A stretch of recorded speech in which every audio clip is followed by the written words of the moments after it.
Shalom, senang kembali bersama dengan saudara.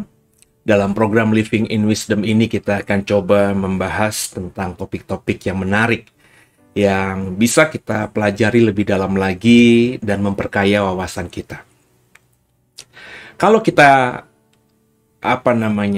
berpikir atau berdiskusi tentang makanan, maka tentu kita akan menghubungkan dengan apa yang mau kita bahas pada hari ini di program ini, yakni makanan pertama dari manusia.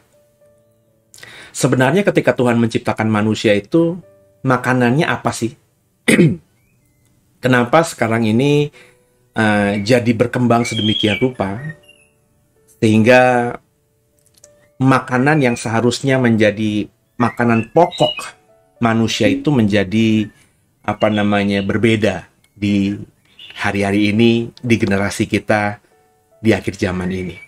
Apakah kita harus kembali dengan makan makanan seperti yang Tuhan perintahkan untuk kita makan di dalam penciptaan hari ke-6, di mana manusia diciptakan dan diberikan makanan yang spesial atau yang khusus yang harus dikonsumsi oleh manusia pertama.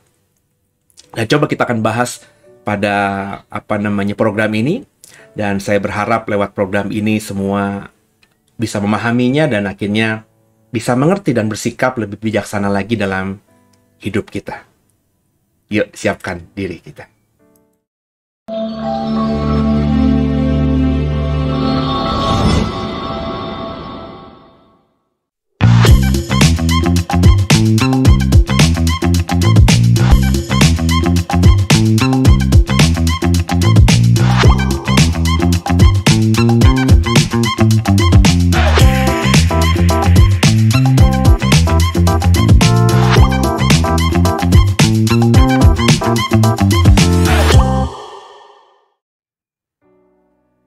Iya, kita akan bicara soal makanan manusia pertama, ya.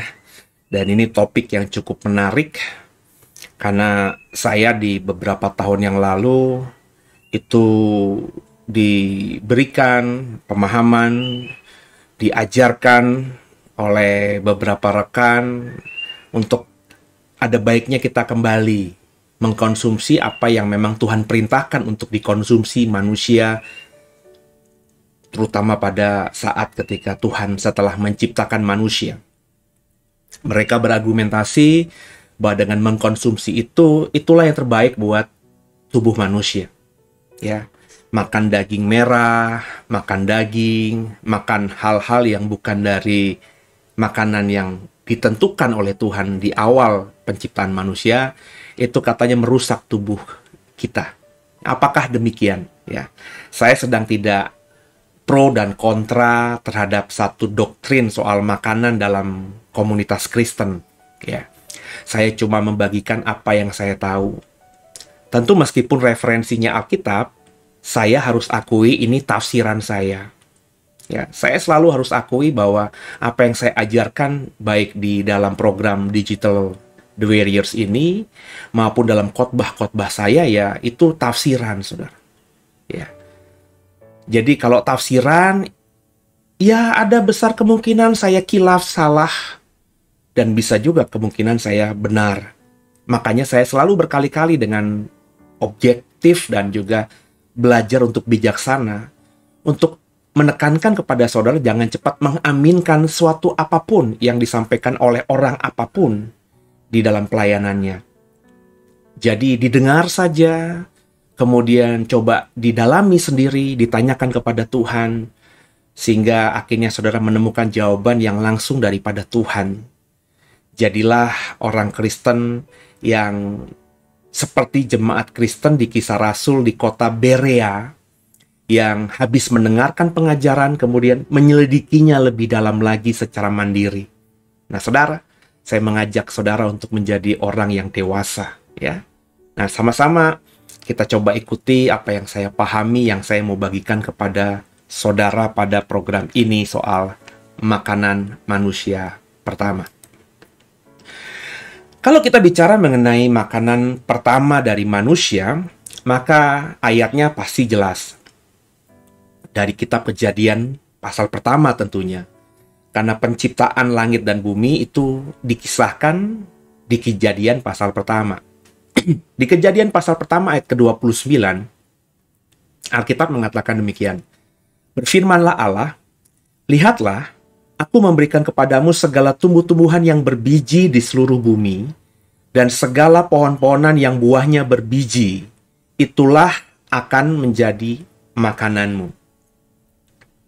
Jadi makanan pertama yang Tuhan berikan kepada manusia dengan kalimat, lihatlah, aku memberikan kepadamu, itu adalah tumbuh-tumbuhan yang berbiji. Dan segala pohon-pohonan yang buahnya berbiji. Jadi ada penekanan pohon yang buahnya berbiji. Jadi kalau ada pohon berbuah tapi buahnya tidak berbiji, maka itu penafsirannya dari ayat ini bukan untuk dikonsumsi manusia. Kurang lebih begitu kan? Jadi saya rasa semuanya sepakat karena kalimatnya sangat jelas. Jadi makanan pertama ketika Tuhan habis menciptakan manusia di Kejadian pasal pertama, ya, soal manusia Kejadian pertama itu dengan manusia Kejadian pasal kedua saya sudah bahas. Bapak Ibu bisa lihat linknya, nanti saya taruh di kolom deskripsi ya. Jadi Bapak Ibu bisa perhatikan itu.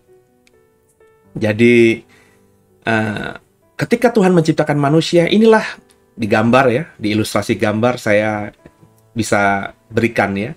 Ada buah-buahan yang berbiji, ya. Ada buah delima, ada buah kiwi, pepaya, ya, melon, jambu air, ya, stroberi, dan juga sayur-sayuran atau yang dihasilkan dari tumbuh-tumbuhan yang berbiji, ya, seperti seed-seedan itu ya, atau tumbuhan yang berbiji itu yang sekarang ini lagi hype lagi ya, lagi viral lagi, jadi makanan sehat lah kurang lebih begitu. Itu bisa kita temukan di supermarket biji-bijian yang diolah sedemikian rupa sehingga baik untuk kita konsumsi. Selain juga ada dari tumbuh-tumbuhan yang berasal dari biji ya, misalnya kalau dalam kehidupan kita di orang Indonesia, bayam ya, kangkung, cabe ya, kol gitu ya, wortel, semuanya itu kan berasal dari biji. Ada bijinya ya. Dan itu yang kita tanam, kemudian nanti dia akan bertumbuh dan kita bisa panen sayur yang dari tumbuhan berbiji atau dari biji-bijian itu. Nah, ini yang semua oleh para penafsir Perjanjian Lama menjadi makanan yang Tuhan berikan kepada manusia pertama. Saya tidak menyangkal itu karena itu tertulis di Alkitab dengan telanjang, ya. Jadi inilah makanan manusia pertama. Nah, problemnya saya sudah menafsirkan dan saya akan terus mempercayai tafsiran ini. Paling tidak saya mempercayai tafsiran saya soal ini, dan tafsiran saya ini sebenarnya tafsiran juga yang sudah ada jauh hari sebelum saya menafsirkan. Ini bukan penafsiran orisinil, tapi penafsiran yang sudah ada sejak ribuan tahun yang lalu. Bahkan kalau kita baca bapak-bapak gereja kayak Origenes segala macam ini mempercayai hal-hal seperti ini. Dalam bukunya kita bisa baca, saudara ya. Ada manusia di luar Taman Eden dan manusia di dalam Taman Eden. Manusia itu dalam bahasa Ibraninya adalah Adam, ya. Adam itu diterjemahkan ke dalam kata Inggris man. Ya, entah kenapa kok jadi cenderungnya sekarang nuansanya gendernya laki-laki, ya. Dan juga manusia, Adam, ya. Padahal kalau kita ngomongin kitab Kejadian pasal pertama, Adam atau manusia itu ketika diciptakan laki-laki dan perempuan, dan Tuhan menamakan laki-laki dan perempuan itu dengan Adam. Jadi Adam itu nama bagi laki-laki dan perempuan yang Tuhan ciptakan, dan kisahnya bisa kita temukan dalam kitab Kejadian pasal pertama. Jadi saya membedakan ada Adam di luar Taman Eden dan Adam di dalam Taman Eden. Nanti lebih jauh soal Adam saya akan buat program khusus ya, untuk membagikan apa yang saya dapatkan hari ini kepada saudara. Nanti tentunya kalau saudara percaya apa tidak, itu saya kembalikan kepada saudara. Karena namanya juga tafsiran, ya. Saya harus mengakui, ini tafsiran. Dan tumbuhan berbiji dan buah berbiji, makanan Adam atau manusia di luar Taman Eden, itulah yang ada di dalam kitab Kejadian pasal pertama yang ayatnya kita baca tadi. Jadi tumbuhan berbiji, buah yang berbiji, itu adalah makanan dari manusia ketika manusia atau Adam diciptakan pertama kali oleh Tuhan. Tapi pada kenyataannya hari ini manusia dan makanannya itu kan berkembang. Ya, Bapak Ibu, hampir saya berani pastikan dari 100 orang manusia yang makanannya hanya buah berbiji dan tumbuhan berbiji, ya. Benar ya? Itu nggak banyak. Sama berkembangnya dengan makanan binatang. Jadi makanan binatang, kalau kita melihat kitab Kejadian pasal pertama dengan makanan binatang yang kita temukan di 2022 ketika program ini dibuat, itu sudah berkembang sangat jauh, saudara. Nah, perhatikan Kejadian 1 ayat 30, ayatnya ada di layar saudara. Tetapi kepada segala binatang di bumi, semua binatang di bumi, perhatikan ayatnya, segala burung di udara, segala yang merayap di bumi yang bernyawa. Jadi ini menunjuk kepada semua binatang. Binatang yang ada di bumi, yang merayap, dan burung di udara. Ini kan bicara mengenai semua binatang. Itu diberikan Tuhan tumbuh-tumbuhan hijau sebagai makanannya. Dan jadilah demikian. Alkitab ngomong begini, maka ini pasti. Saya selalu mengatakan kita harus mempercayai apa yang Alkitab katakan.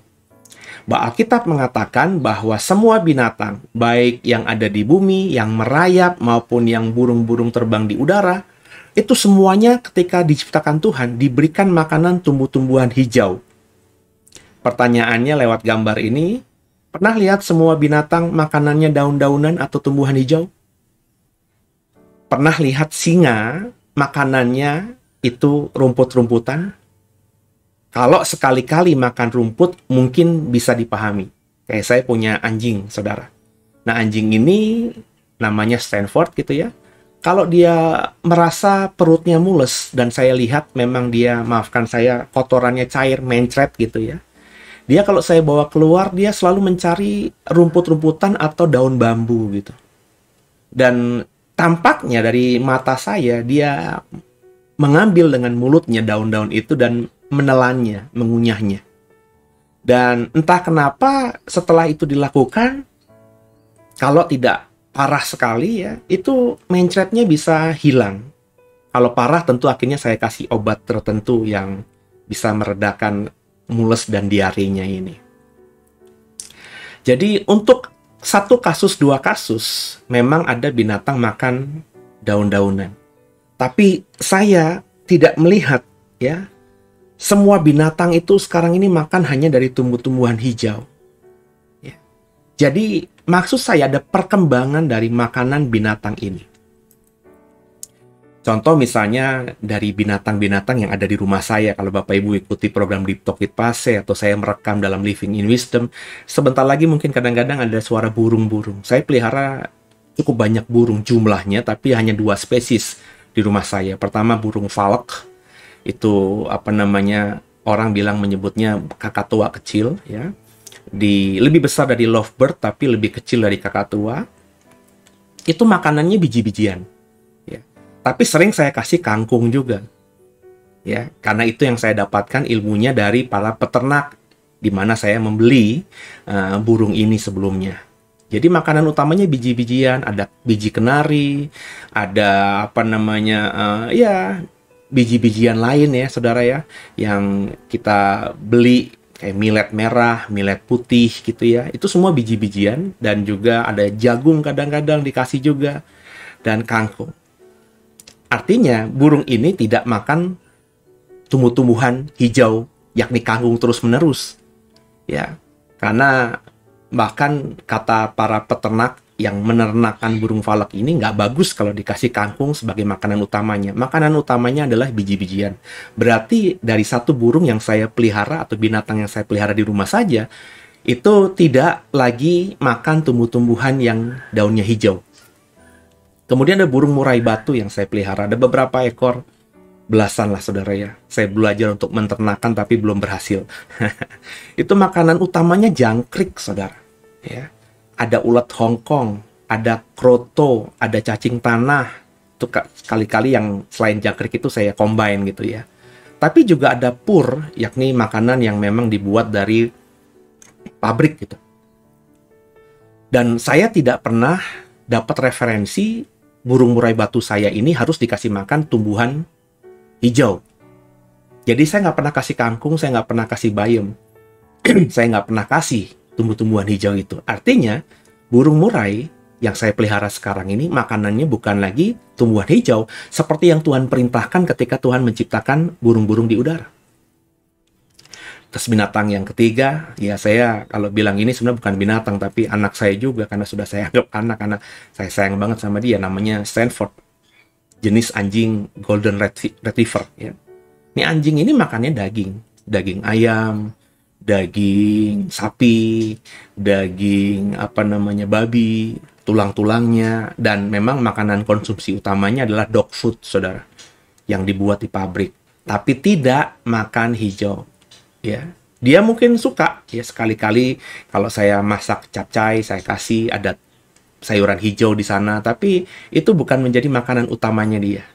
Dan kalau kita membeli misalnya dog foodnya, kadang-kadang dog foodnya itu juga mengandung tumbuh-tumbuhan, ya, hijau-hijauan. Tapi bukan itu makanan utamanya. Makanan utama yang saya tahu dari dari anjing, itu adalah daging-dagingan. Ini berarti juga sudah mulai berbeda jauh dengan binatang ketika Tuhan ciptakan di Kejadian pasal pertama.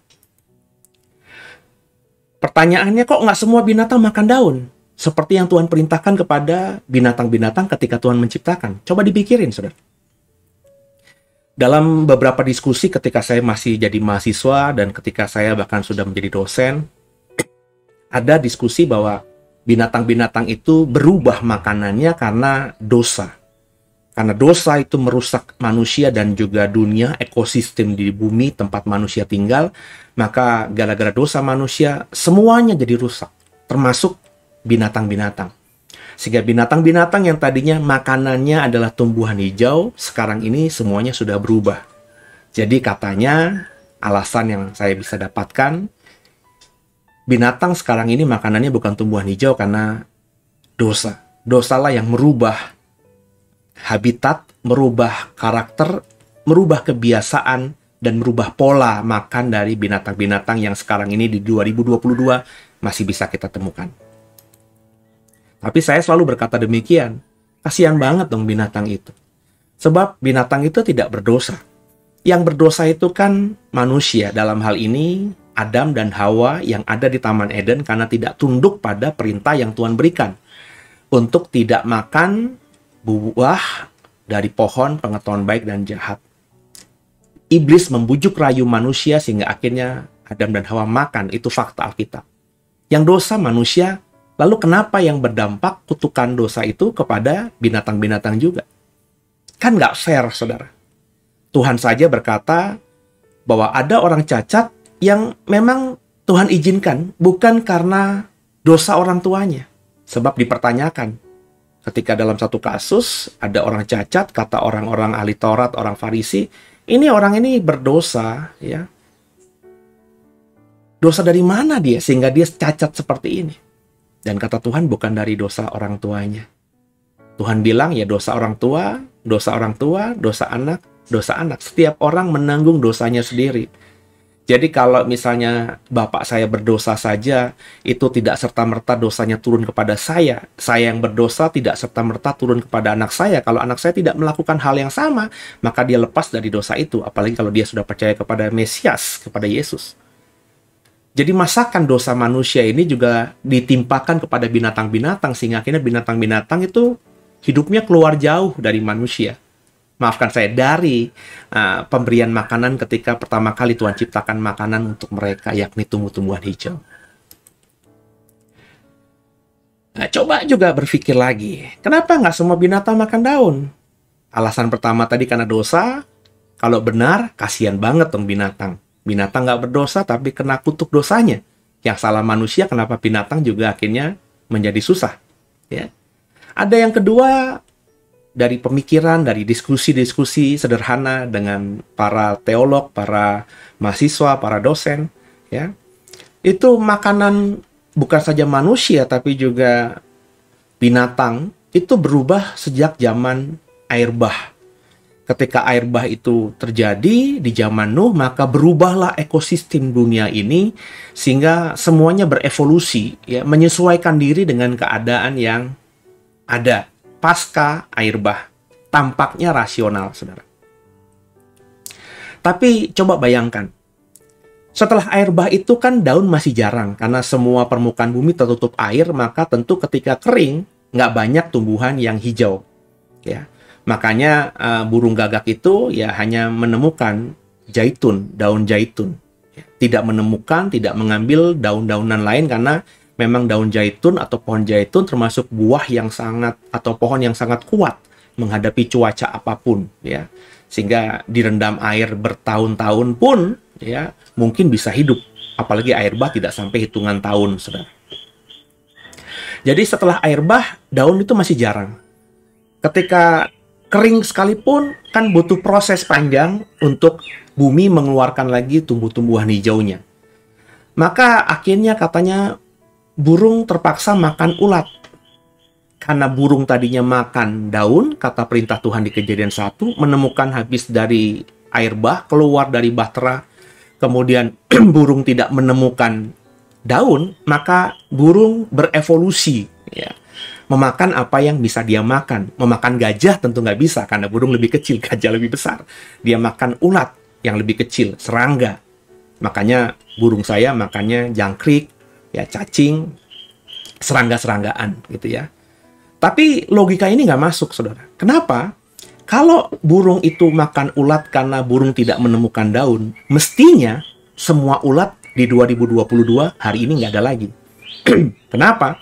Karena kan yang masuk ke dalam bahtera itu kan sepasang-sepasang. Jadi kalau ulat pun ya cuma sepasang mungkin. Ya, jangkrik pun cuma sepasang mungkin. Jadi ketika mereka keluar, semua binatang ini kan makanannya daun dalam Kejadian pasal pertama. Benar nggak, saudara? Jadi tentu ketika mereka tidak temukan daun, atau yang ditemukan daun itu ya hanya sedikit, maka daun itu yang dikerbuti oleh semua binatang, dan yang kuat saja yang bisa bertahan. Dan akhirnya yang kecil itu menyesuaikan diri katanya dengan memangsa binatang yang jauh lebih kecil. Nah, ulet itu dimangsa burung. Itu baru burung yang makan ulet. Padahal binatang yang makan ulet bukan cuma burung, saudara. Ya. Dan ulet itu juga makanan daun. Logikanya, kalau kita pakai logika sederhana saja, ulet yang mengkonsumsi daun tidak menemukan daun karena dimakan oleh binatang yang lebih besar, maka teorinya ulet akan kelaparan dan mati. Belum sampai mati, ulet dimangsa sama burung. Maka mestinya ulet-ulet dengan banyak jenisnya hari ini, ada ulet Hong Kong, ulet Jerman, karena saya pelihara burung, maka saya tahulah ulet-uletan itu, saudara. Itu mestinya udah binasa. Sejak air bah, nggak ada lagi ulet di muka bumi ini. Tapi faktanya masih ada. Jadi, berkata bahwa binatang itu berubah makanannya gara-gara air bah tidak terlalu signifikan. Jadi, maksud saya, jangan terlalu gampang kita menelan mentah-mentah teori yang diberikan kepada kita. Bahkan termasuk apa yang saya tafsirkan pada program ini. Saya selalu mengajar, jangan cepat amin-aminkan lah. Ya. Berpikirlah dengan logika. Termasuk membaca Alkitab, berpikir dengan logika, membaca dengan logika. Kenapa logika ini Tuhan yang kasih buat kita, yang membedakan kita dengan makhluk yang lainnya? Kan begitu, ya. Sekarang kita masuk dalam topik yang lain dulu, ya. Untuk nanti kita simpulkan dalam satu kesimpulan, konklusi. Di slide saya tadi, binatang jelas berubah makanannya, ya. Itu berarti juga manusia jangan-jangan juga berubah, bukan semata karena dosa, bukan semata karena misalnya air bah, ya. Tapi ada hal yang lain. Karena binatang faktanya juga berubah makanannya. Tidak seperti yang Tuhan tetapkan, yakni tumbuh-tumbuhan yang hijau. Kejadian 2 ayat 9, kemudian ayat 16 dan 17. Lalu Tuhan Allah menumbuhkan berbagai-bagai pohon dari bumi yang menarik dan yang baik untuk dimakan buahnya. Dan pohon kehidupan di tengah-tengah taman itu, serta pohon pengetahuan yang baik dan yang jahat. Lalu Tuhan Allah memberi perintah itu kepada manusia. Semua pohon dalam taman ini boleh kau makan buahnya dengan bebas. Tapi pohon pengetahuan tentang yang baik dan yang jahat, janganlah kau makan buahnya. Sebab pada hari engkau memakannya, pastilah engkau mati. Sebuah kita sudah dicekokin sejak awal bahwa Tuhan melarang manusia, Adam dan Hawa termasuk, untuk makan buah pengetahuan baik dan jahat. Dan Tuhan berkata kepada manusia dalam Kejadian 2 ayat 9, di taman ini, ya, di mana kutumbuhkan berbagai-bagai pohon, itu baik untuk dimakan buahnya. Jadi perhatikan ada kata buahnya yang saya ubah hurufnya menjadi warna biru. Saya bold dengan warna biru, saudara. Jadi dalam teks LAI, Lembaga Alkitab Indonesia, Kejadian 2 ayat 9, Kejadian 2 ayat 16 sampai 17 itu ada kata buahnya. Tapi menariknya, kalau Bapak Ibu coba membuka terjemahan lain, dalam hal ini terjemahan Inggris saja. Saya selalu berkata, saya kalau melihat terjemahan Inggris, referensi saya hanya 3 terjemahan saja. Bagi saya dengan melihat 3 terjemahan ini, saya sudah punya pemahaman yang cukup memadai untuk saya menafsirkan sesuatu. Pertama, terjemahan King James. Yang kedua, terjemahan NIV, New International Version. Yang ketiga, terjemahan NASB, New American Standard Bible. Ya, coba perhatikan baik-baik terjemahan Inggris ini. Tidak ada kata buah atau fruit dalam terjemahan Inggris. Terjemahan NIV-nya. King James dulu ya. And the Lord God commanded the man, saying, of every tree of the garden you may freely eat, but of the tree of the knowledge of good and evil you shall not eat. For in the day that you eat of it, you shall surely die. Nggak ada kata fruit di situ. Terjemahan NIV di bawahnya. And the Lord God commanded the man, you are free to eat from any tree in the garden. Nggak ada fruit di situ. Any tree in the garden. But you must not eat from the tree of the knowledge of good and evil. But you must not eat from the tree. Kamu nggak boleh makan pohon pengetahuan baik dan jahat. Nggak ada penekanan buah di situ. Nggak ada kata fruit di situ. Termasuk juga terjemahan NASB. Dan hampir semua terjemahan Inggris tidak ada kata fruit. Kecuali yang menerjemahkannya secara hidup. Kayak Living Translation. Jadi supaya lebih dimengerti, ada kata buah di situ. Dan entah kenapa Lembaga Alkitab Indonesia itu mengikuti terjemahan Inggris atau mengakui terjemahan Inggris yang membuat Alkitab lebih mudah dipahami tanpa memperhatikan bahwa teks aslinya ada apa tidak kata buahnya. Ya. Jadi Lembaga Alkitab Indonesia menerjemahkan dengan kata buah tadi yang saya bold warna biru itu berbeda jauh dengan hampir sebagian besar terjemahan Inggris yang kompeten. Dalam hal ini King James, NIV, dan NASB yang saya paparkan ada di slide saudara. Bahkan dalam terjemahan aslinya, maafkan saya, Alkitab berbahasa asli, berbahasa Ibrani, dalam Kejadian 2 ayat 16 dan 17 pun tidak ada kata buah di situ. Bapak Ibu bisa cek, ya. Nggak ada kata fruit di situ dalam huruf yang berbahasa yang berwarna coklat. Ya. Nggak ada kata fruit sama sekali. Dan saya memakai ini software yang sangat kredibel, ya, yang dipakai oleh para intelektual atau para akademisi di dunia teologi, ya. Tidak ada dalam terjemahan atau dalam bahasa aslinya kata fruit di situ. Jadi secara literal itu mestinya kalimatnya Tuhan menumbuhkan pohon-pohonan dan semua pohon-pohonan itu boleh dikonsumsi, boleh dimakan. Kecuali pohon pengetahuan baik dan jahat. nggak ada kata buah di situ. Oke, ini kalau kita menafsirkan secara benar sesuai dengan teks aslinya. Jadi Bapak Ibu jangan menafsirkan macam-macam dulu. Oh, buah itu kan ya maksudnya pohon itu kan maksudnya buah gitu kan ya. Nah, Bapak Ibu kalau sudah berasumsi begitu, maka Bapak Ibu ya akan mengikuti ya asumsimu. Mestinya kita ketika membaca Alkitab, kita melihat apa yang tertulis dulu. Ditafsirkan literal aja dulu. Kejadian pasal pertama, Tuhan memang memberikan makanan kepada manusia, yakni tumbuh-tumbuhan berbiji dan buah yang berbiji. Itu jelas dalam Kejadian 1, memang ada kata buah di situ. Tapi ketika Adam dimasukkan di Taman Eden dan Tuhan menumbuhkan semua pohon-pohon yang baik di Taman Eden, Tuhan berkata semua pohon di taman ini boleh kau makan. Nggak ada kata buah. Berdasarkan Kejadian 2 ayat 16 dan 17. Jadi di Taman Eden manusia boleh makan, atau bahasa lainnya mengkonsumsi, semua yang ada di pohon. Bisa termasuk buah, bisa termasuk daun, atau bagian pohon lainnya. Tentunya jika mau. Karena pada faktanya hari ini, namanya pohon, itu bukan yang dikonsumsi buahnya saja. Ada pohon yang dikonsumsi daunnya. Benar ya saudara? Ada pohon yang bahkan dikonsumsi akarnya. Atau bagian batangnya. Diseduh menjadi kayak teh begitu. Dan menjadi minuman yang dikonsumsi manusia hari-hari ini untuk membuat tubuhnya sehat. Di Kejadian pasal pertama, yang diizinkan Tuhan untuk dikonsumsi manusia hanya buah berbiji dan tumbuh-tumbuhan yang berbiji.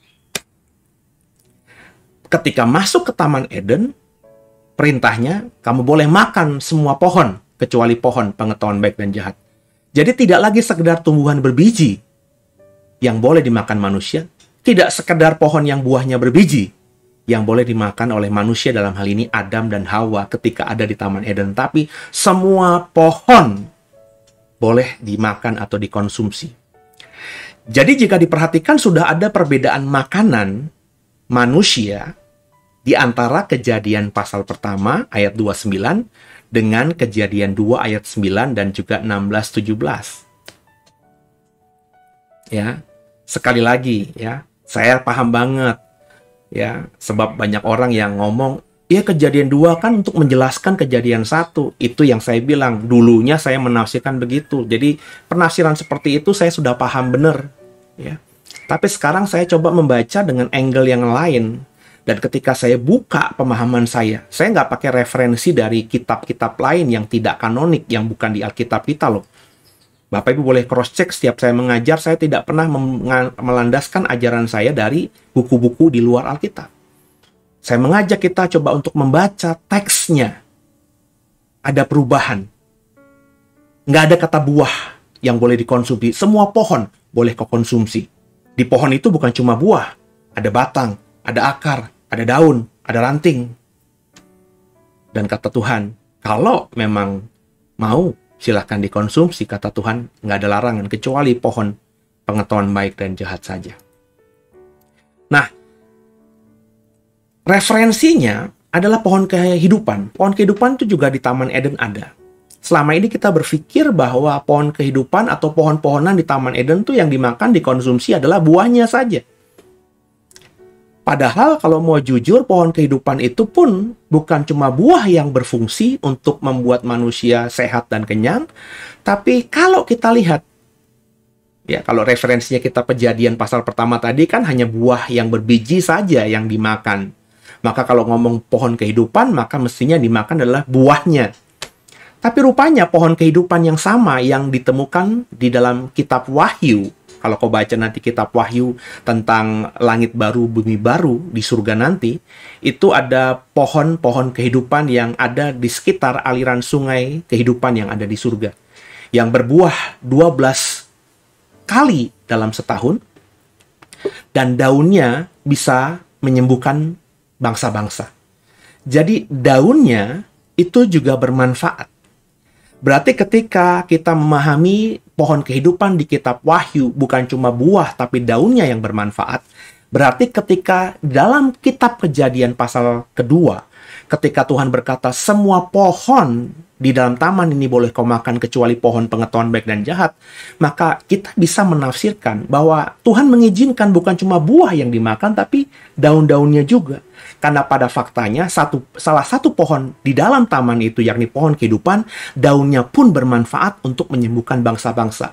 Entah daunnya dimakan, entah daunnya itu diseduh, dijadikan seperti teh begitu, atau daunnya itu ditaruh di kulit manusia, atau apalah. Yang penting daunnya itu boleh dikonsumsi. Meskipun cara mengkonsumsinya nggak makan seperti bayangan kita. Tapi boleh. Tapi ini tidak terpikirkan oleh banyak orang. Sebab banyak orang itu mendapatkan pengajaran soal buah yang dikonsumsi manusia itu ya berdasarkan penafsiran-penafsiran terdahulu. Telok-telok terdahulu, ya, sehingga seolah-olah manusia hanya makan buah saja, dan apalagi itu dihubungkan dengan Kejadian 1. Padahal perintah dalam Kejadian 1 dan perintah dalam Kejadian 2 di mana Tuhan mengizinkan apa yang harus dikonsumsi manusia itu berbeda. Di Kejadian 1 memang tumbuh-tumbuhan berbiji dan buah yang berbiji, ya. Sedangkan dalam kitab Kejadian pasal 2, segala pohon di Taman Eden boleh dikonsumsi. Jadi Kejadian 1 ayat 29, manusia, Adam, di luar Taman Eden, itu diberikan makanan tumbuhan berbiji dan pohon yang buahnya berbiji. Itulah yang dikonsumsi manusia di luar Taman Eden. Sebab ketika masuk ke Taman Eden, manusia, Adam dalam hal ini, itu diberikan makanan dari semua pohon yang ada kecuali dari pohon pengetahuan baik dan jahat. Bapak Ibu sudah paham ya? Dan memang Adam itu pernah ada di luar Taman Eden dan Adam pernah ada dalam Taman Eden, kemudian Adam pernah lagi keluar dalam Taman Eden sampai matinya. Karena kalau kita baca teksnya, Tuhan ciptakan manusia dulu, baru Tuhan membentuk atau membangun taman di Eden. Dan Tuhan tempatkan manusia itu dalam taman itu. Jadi manusia pernah ada di luar Taman Eden karena ketika Tuhan menciptakan manusia, Taman Eden belum ada. Perhatikan baik-baik. Nah, ketika di luar Taman Eden, Adam ini makanannya makanan tumbuhan berbiji dan buah yang berbiji. Tapi ketika masuk ke Taman Eden, semuanya baik di Taman Eden, sehingga Tuhan berkata, semua pohon dalam taman ini boleh kau makan, kecuali pohon pengetahuan baik dan jahat. Itulah teksnya. Teks aslinya dalam bahasa Ibrani yang bisa kita temukan dan juga hampir semua terjemahan Inggris yang Bapak Ibu bisa temukan. Kenapa bahasa Inggris, terjemahan Inggris? Karena bahasa Inggris bahasa internasional. Jadi referensi kita mau nggak mau kalau mendalami Alkitab, selain terjemahan yang kita kuasai, bahasanya yakni bahasa ibu kita, bahasa Indonesia, saya orang Jawa, bahasa Jawa mungkin, juga termasuk bahasa Inggris, karena bahasa Inggris bahasa yang dipakai oleh seluruh negara di muka bumi ini, paling tidak sampai tahun 2022 ketika program ini dibuat. Perhatikan dulu, kita simpan lagi soal makanan itu. Ada perubahan makanan manusia di luar dan di dalam Taman Eden. Nah, sekarang kita ngomongin Kain. Kain, itu makanannya apa? Kain itu apa? Kain itu pekerjaannya apa? Dikatakan Kain itu, kalau kita bicara mengenai Kain, selain yang kita ingat dia membunuh Habel, ya, Kain itu mempersembahkan hasil bumi. Yakni, tentu kalau hasil bumi itu ya tumbuhan, yakni daun dan buahnya. Karena hasil bumi ya yang kita pahami ya itu ya yang keluar dari tanah. Kalau ngomongin tumbuhan ya daun dan buahnya. Kalimatnya dalam Kejadian 4 ayat 2 sampai 3 berkata demikian. Dan Habel menjadi gembala kambing domba, Kain yang saya bold pakai tulisan warna hitam, Kain menjadi petani. Setelah beberapa waktu lamanya, maka Kain mempersembahkan sebagian dari hasil tanah itu kepada Tuhan. Hasil tanah itu apa? Hasil bumi itu apa? Ya tentu karena dia sebagai petani, ya tumbuh-tumbuhan, yakni daun dan buahnya. Dan itu diberikan kepada Tuhan sebagai korban persembahan. Kain sebagai petani mempersembahkan hasil bumi di mana dia menjadi petani. Yakni apa? Hasil tanahnya, buah dan tumbuh-tumbuhan sebagai persembahannya kepada Tuhan. Sekarang kita ngomongin Habel. Habel, selain yang kita ingat dibunuh sama Kain, Habel itu mempersembahkan lemak dari kambing dombanya. Ayatnya dalam Kejadian pasal 4 ayat 2 sampai 4. Dan Habel menjadi gembala kambing domba. Kain menjadi petani. Setelah beberapa waktu lamanya Kain mempersembahkan sebagian dari hasil tanah itu kepada Tuhan sebagai korban persembahan, Habel juga mempersembahkan korban persembahan dari anak sulung kambing dombanya, yakni lemak-lemaknya. Maka Tuhan mengindahkan Habel dan korban persembahannya itu. Yang saya buat dalam warna hitam, itu menekankan Habel sebagai gembala, dan karena sebagai gembala ketika dia mempersembahkan sesuatu kepada Tuhan, dia mempersembahkan anak sulung dari kambing dombanya. Dan anak sulung ini bukan kambing, tapi anak sulung kambing dombanya ini adalah lemak-lemaknya. Kenapa? Sederhana. Karena lemak itu memang yang Tuhan inginkan. Dalam imamat itu Tuhan bilang, darah dan lemak itu milikku. Maka orang Israel sejak zaman Musa, sejak zaman Taurat diturunkan, itu mempersembahkan di mezbah Tuhan itu selalu harus ada darah dan juga lemak. Lemak itu punya Tuhan. Anak sulung dari kambing, domba, atau hewan persembahan korban orang Israel itu adalah lemak. Karena lemak ketika dibakar itu wangi, harum, dan itu kata Tuhan menyenangkan hati Tuhan. Ya, jadi Habel itu jelas gembala kambing domba. Alkitab yang mengatakan, saya tidak mengada-ngada.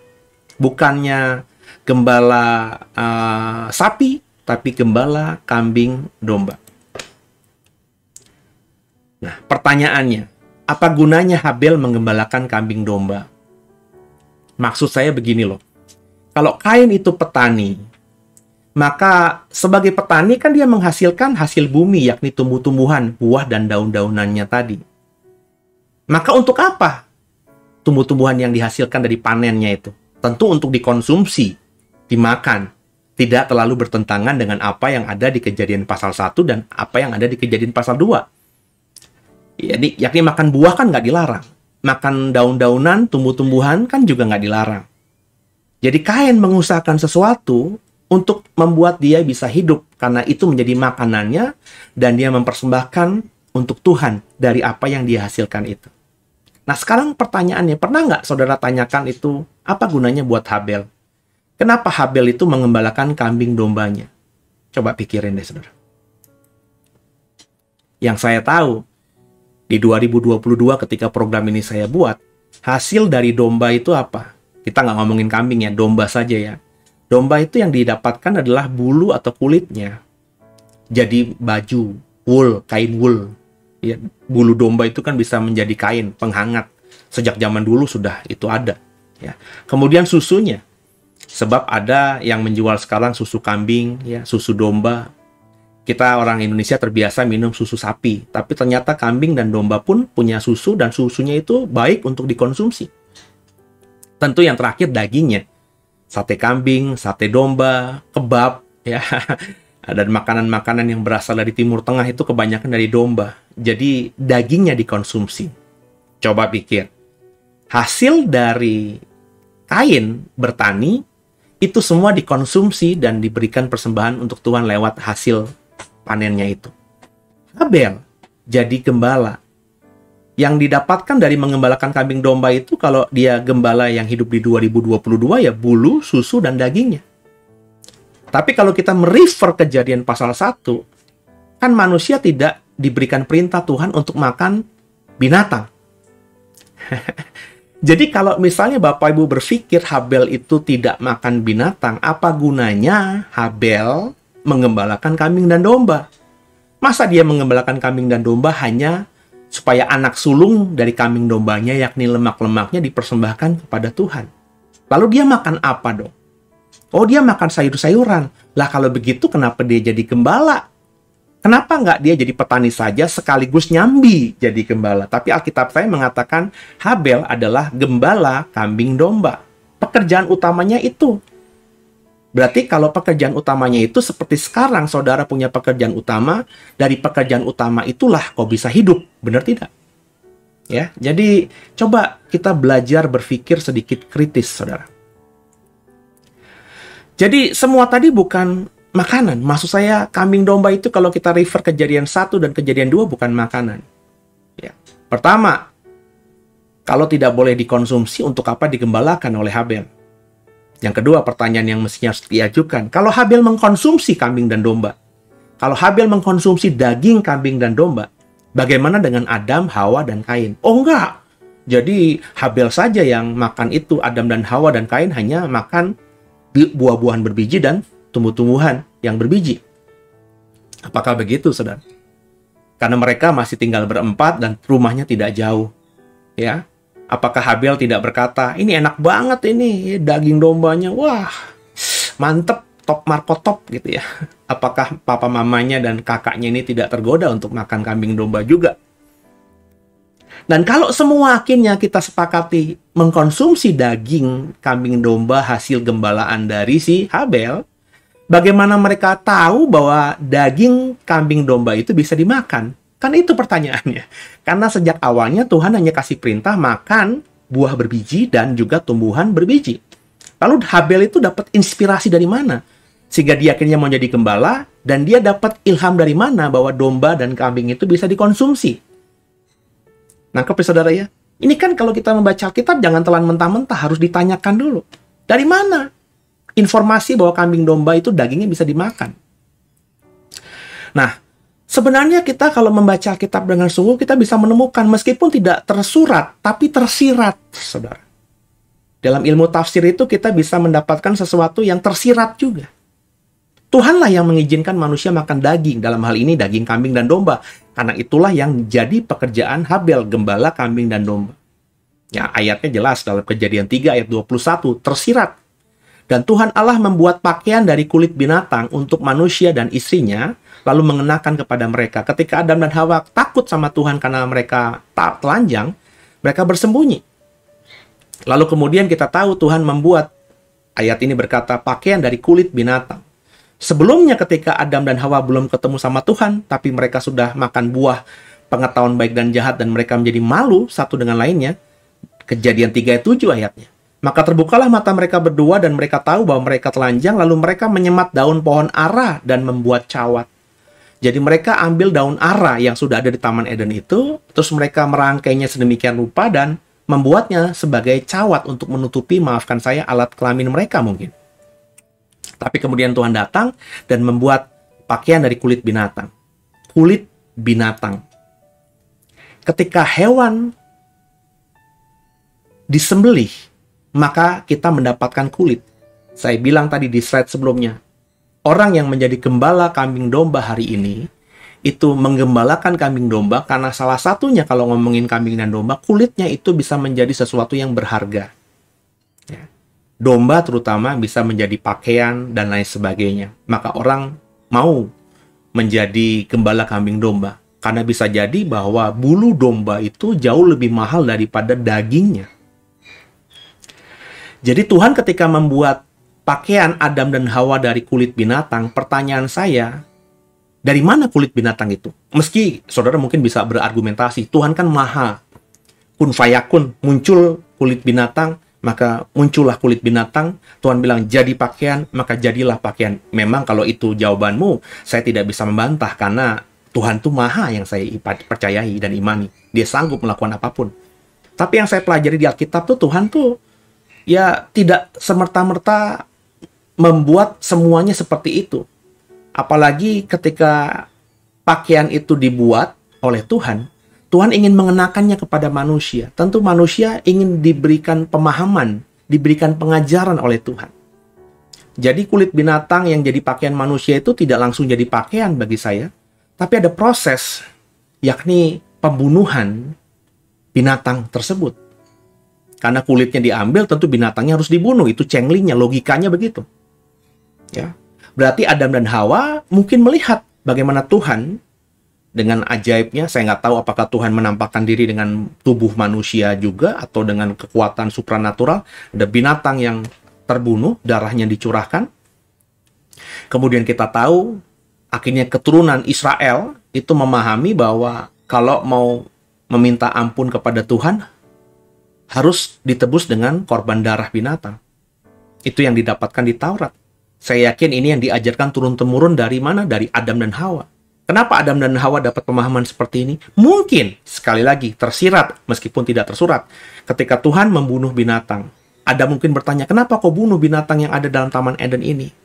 Aku ingin membuat pakaian untukmu dari kulit binatang ini. Dan sekaligus juga ingin mengajarkan dirimu, kau sudah berdosa dengan istrimu. maka harus ada penebusan darah. Seperti yang Yesus kerjakan dengan sempurna di atas kayu salib kan? Dialah anak domba Allah. Darah harus dicurahkan, maka dosamu diampuni. Mungkin Tuhan mengajarkan itu dan akhirnya turun-temurun secara lisan. Itu sampai kepada Musa, sampai kepada Israel, dan akhirnya Tuhan sempurnakan dalam Tauratnya Tuhan. Kau bisa baca di kitab Imamat, di kitab Bilangan, Ulangan, dan lain sebagainya. Ya. Kemudian tentu Tuhan mengajarkan, setelah binatang itu dikorbankan, darahnya dicurahkan, kulitnya diambil, lemaknya Tuhan buat untuk menjadi persembahan baginya. Tuhan mungkin mengajarkan kepada Adam dan Hawa, ini lemak ini persembahkan kepadaku sebagai anak sulung dari kambing domba atau binatang yang kau korbankan. Sebab aku suka dengan wanginya. Itu kenapa Habel mengorbankan anak sulung. Karena saya yakin Habel tuh bukan dapat inspirasi tiba-tiba. Saya yakin Habel itu pernah mendengar kisah dari bapak ibunya Adam dan Hawa soal bagaimana Tuhan membunuh seekor binatang. Dari binatang itu dijadikan pakaian bagi mereka berdua, sehingga Adam dan Hawa akhirnya tahu bagaimana mereka harus membuat pakaian untuk Kain dan Habel dan untuk mereka berikutnya dengan membunuh binatang. Adam tahu bagaimana darah itu sebagai lambang penebusan dosa, sehingga kemudian secara lisan turun-temurun kalau kau bersalah harus korban darah kepada Tuhan, dan itu yang ditangkap oleh Israel di zaman Musa. Lemaknya ini persembahkan buat Tuhan, bukan buat kita. Punya Tuhan lemak ini. Di Imamat disempurnakan kalimatnya jelas. Sebab darah dan lemak adalah punyaku, kata Tuhan. Habel nangkep ini. Oh, kalau kambing domba atau binatang lain dikorbankan, lemaknya buat Tuhan. Maka ketika dia mau mempersembahkan sesuatu buat Tuhan, yang dia persembahkan itu bukan dagingnya, bukan daging utuh dari kambing dombanya, tapi lemak-lemaknya. Anak sulung kambing dombanya, yakni lemak-lemaknya. Jadi yang dikorbankan itu cuma lemak-lemaknya, wangi. Nah, kalau begitu kulitnya sudah diambil, lemaknya sudah diambil, maka tersisa apanya? Daging dari binatang itu. Ketika Tuhan membuat pakaian dari kulit binatang untuk Adam dan Hawa, tersisa tinggal dagingnya. Pertanyaannya, dagingnya diapain? Oh, dibiarin gitu aja sampai membusuk dan jadi bangke. Kalau saya belajar Alkitab saya, Tuhan itu selalu menghargai sesuatu. Jangan sia-siakan berkat Tuhan. Ya. Maka saya percaya Tuhan juga mengatakan kepada Adam dan Hawa, daging ini kau makan. Tuhan, tapi aku belum pernah makan. Makan. Sehingga saya percaya di momen itu Adam dan Hawa punya pakaian dari kulit binatang. Di momen itu, Adam tahu bahwa darah dicurahkan itu untuk penebusan dosa. Di momen itu, Adam tahu lemak binatang yang dikorbankan itu untuk Tuhan. Dan di momen itu, Adam tahu bahwa daging binatang itu boleh dikonsumsi untuk dia. Sehingga akhirnya, ketika mereka punya anak, Kain dan Habel, mereka menceritakan apa yang mereka tahu, yang Tuhan izinkan.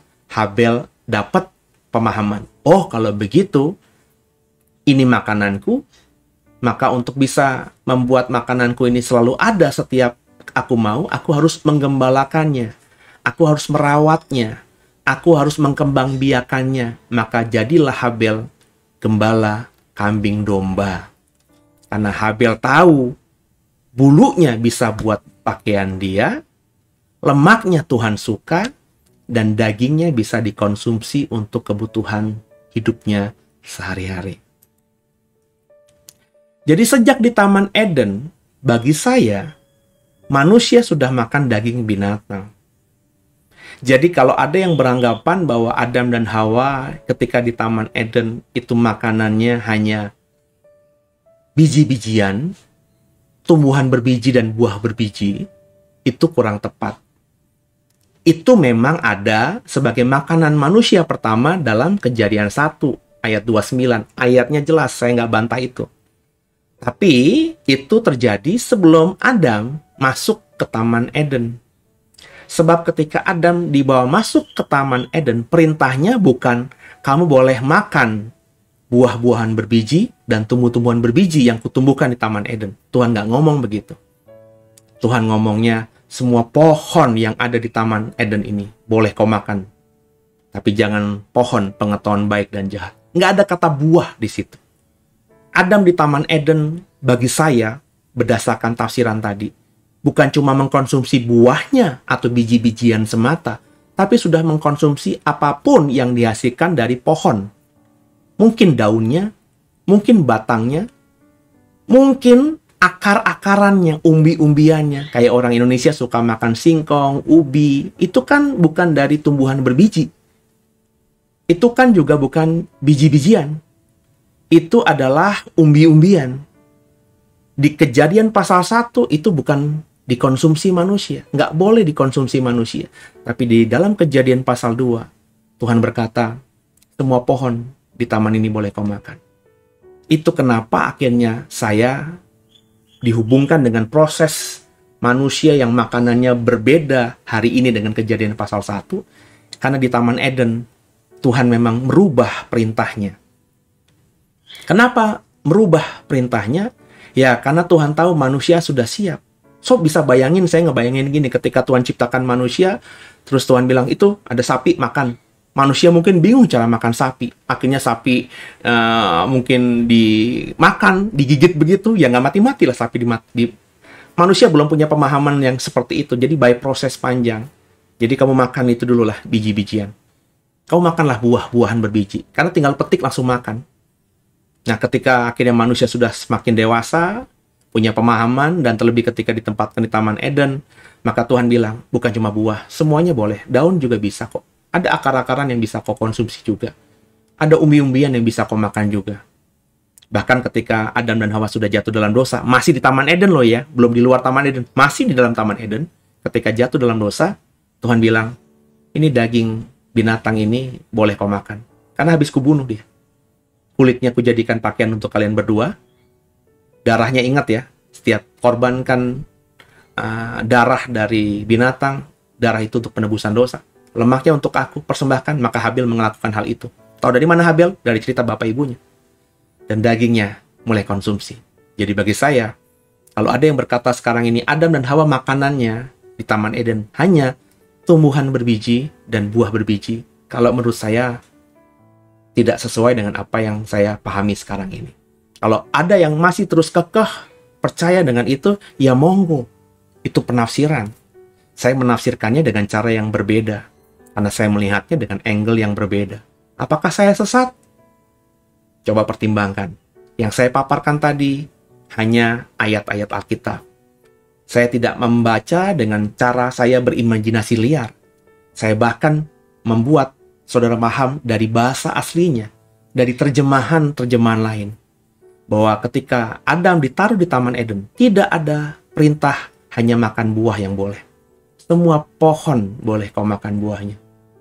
Bahkan sebenarnya, pohon pengetahuan baik dan jahat, itu bukan cuma buahnya saja, tapi semuanya juga boleh dimakan. Atau tidak boleh dimakan. Bisa dimakan, tapi tidak boleh dimakan, karena itu larangan dari Tuhan. Termasuk pohon kehidupan. Bukan cuma buahnya yang bisa dikonsumsi, tapi daun-daunnya, dan itu terbukti dalam kitab Wahyu. Pertanyaan saya, sepakatkah saudara dengan tafsiran saya ini? Sekali lagi, saya nggak berniat memaksa saudara mengikuti tafsiran saya. Cuma program ini dibuat untuk membuka perspektif lain. Masih dalam koridor penafsiran yang bagi saya masih bertanggung jawab. Soal saudara sepakat apa tidak sepakat, tanyalah sama Tuhan. Dan bergumullah sendiri. Sehingga kita menemukan jawabannya. Jadi, Adam di Taman Eden bukan cuma makan tumbuhan berbiji dan buah-buahan. Boleh makan semua yang berasal dari pohon. Bahkan sudah makan daging. Itulah Adam di dalam Taman Eden. Lewat proses dan penyesuaian, semua tumbuh-tumbuhan dan binatang akhirnya bisa dimakan. Jadi kalau ada yang berkata manusia hari ini makan binatang karena dosa, karena kedegilan hati, karena nafsu jasmaninya semata, bagi saya itu kurang tepat. Bagi saya, pertama kali manusia yang namanya Adam itu makan daging, ya ketika Tuhan membunuh binatang untuk kulitnya dijadikan pakaian. Berarti Tuhan yang mengizinkan, karena Adam tahu Adam sedang berdosa. Baru saja berdosa. maka dia tidak mungkin berbuat dosa yang disengaja lagi dengan makan daging kalau memang Tuhan tidak izinkan.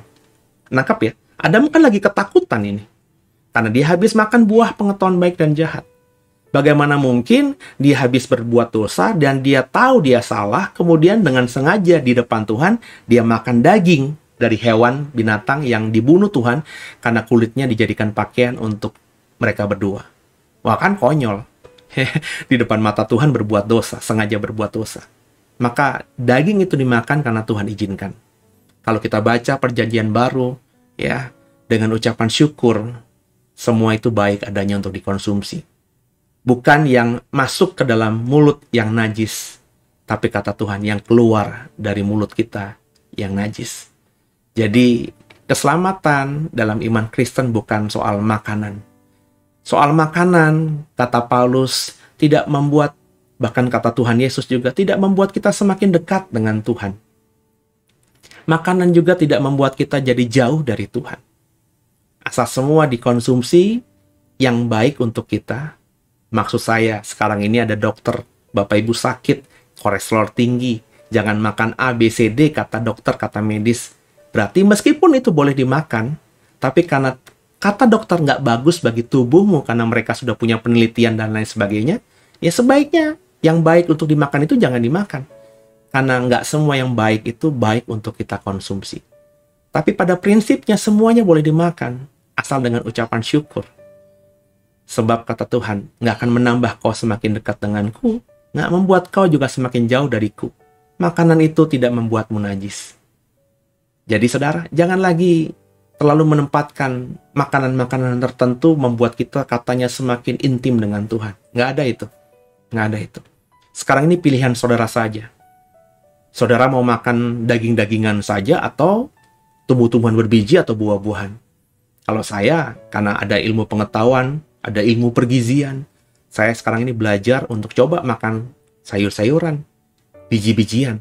Bukan semata karena itu yang Tuhan perintahkan kepada manusia pertama untuk dikonsumsi, tapi karena saya tahu saja, saya harus diversifikasi atau harus makan sesuatu yang balance, nggak melulu daging. Saya sekarang sudah mau masuk kepala 5, sebentar lagi beberapa tahun lagi. Tentu makan daging juga harus dikurangi karena kata gizi, kata ilmu medis juga nggak bagus buat kesehatan. Jadi kalau beberapa belas tahun yang lalu, mungkin seminggu 2-3 kali saya makan sate kambing, sop kambing. Sekarang ini sudah hampir 2 bulan lebih, 3 bulan lebih, saya tidak makan kambing sama sekali, saudara. Bukannya saya menolak, karena saya bilang ini nggak bagus, daging nggak bagus, bukan makanan yang Tuhan berikan kepada manusia. Enggak, saya nggak ada pemikiran itu. Saya cuma pakai logika saya dan apa yang saya dapatkan dari ilmu pengetahuan bahwa saya harus menjaga diri saya. Semuanya bagus, semuanya boleh dimakan. Itu yang Tuhan bilang kepada Petrus ketika dia mendapat mimpi, bahkan binatang-binatang yang najis dan haram itu bisa dikonsumsi. Semuanya boleh dimakan, cuma nggak semua baik untuk kita. Nangkep ya saudara? Jadi makan apa saja, asal kita bisa tahu diri, asal kita tahu itu baik buat kita apa tidak, dan terutama ketika kita tahu itu baik, makanlah dengan ucapan syukur. Maka hidupmu akan diberkati Tuhan. Haleluya. Semoga diberkati lewat program ini dan saudara akhirnya dapat sesuatu yang luar biasa.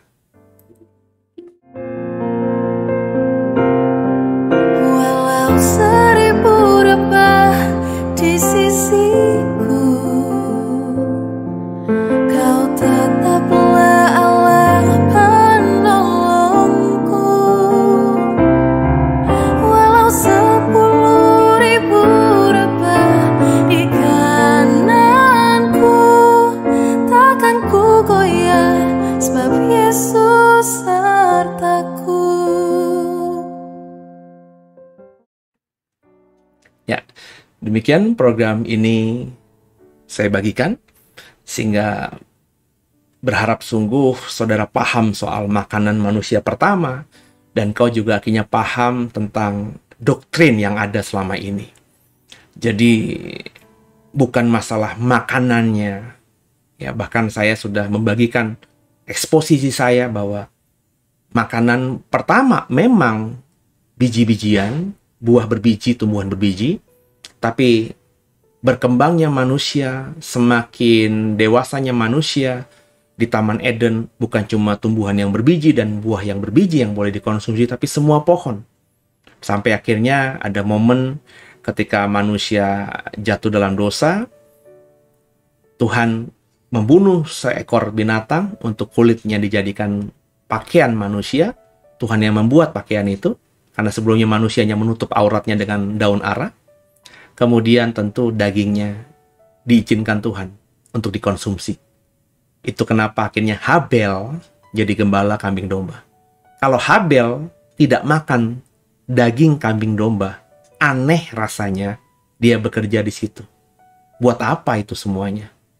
Kalau memang untuk buah sulungnya atau lemaknya dipersembahkan bagi Tuhan, pertanyaannya apakah itu tiap hari harus seperti itu? Kan tidak. Tuhan tidak pernah memerintahkan berikanlah yang terbaik persembahan korbanmu setiap hari.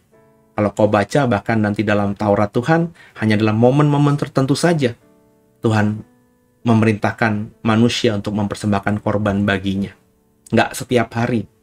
Nggak hari Senin kasih, Selasa kasih, Rebo kasih, sehingga Habel akhirnya diperintahkan Adam untuk gembalakan kambing domba karena setiap hari kita harus mempersembahkan persembahan bagi Tuhan kita. Nggak seperti itu. Jadi Habel menggembalakan kambing domba karena Habel memang mengkonsumsi daging kambing domba itu. Kalau Habel mengkonsumsi, maka besar kemungkinan Kain juga mengkonsumsi. Bapak ibunya pasti mengkonsumsi. Karena Habel tahu kambing domba itu bisa dimakan, tentu dari ajaran bapak ibunya. Jadi sejak Taman Eden sebelum Adam diusir keluar dari sana, Adam dan Hawa sudah mengkonsumsi daging binatang. Besar kemungkinan itu kambing domba, bukan binatang yang lainnya. Karena ada beberapa binatang dalam kitab Imamat yang memang haram. Dan kita tahu kenapa haram. Dari ilmu pengetahuan hari ini memang kurang bagus untuk dikonsumsi manusia. Nah, kekasih Tuhan, semoga diberkati. Dan saya berharap kita tidak saling terlalu membuli, mengkritisi orang-orang yang berbeda pendapat dengan kita. Biarkan saja, ya. Ya, saya berpikir soal makanan ini tidak membuat kau bisa selamat atau tidak. Ya, ini bukan doktrin yang prinsip, bukan sesuatu yang prinsip, tapi sesuatu yang terbuka untuk beberapa penafsiran. Dan penafsiran saya rasa masuk akal.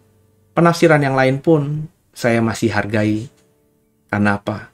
Karena memang mereka menggunakan tetap ayat-ayat yang ada di Alkitab. Cuma saya mungkin membacanya sedikit berbeda, dengan angle berbeda. Kenapa? Ya karena saya dikasih Tuhan untuk melihat dengan cara berbeda itu. Gitu ya, jadi biasa aja. Di dunia ini nggak mungkin bisa sama. Pasti ada perbedaan. Kau dan aku berbeda, dan Tuhan yang mengizinkan perbedaan itu ada. Tuhan Yesus memberkati. Selamat malam.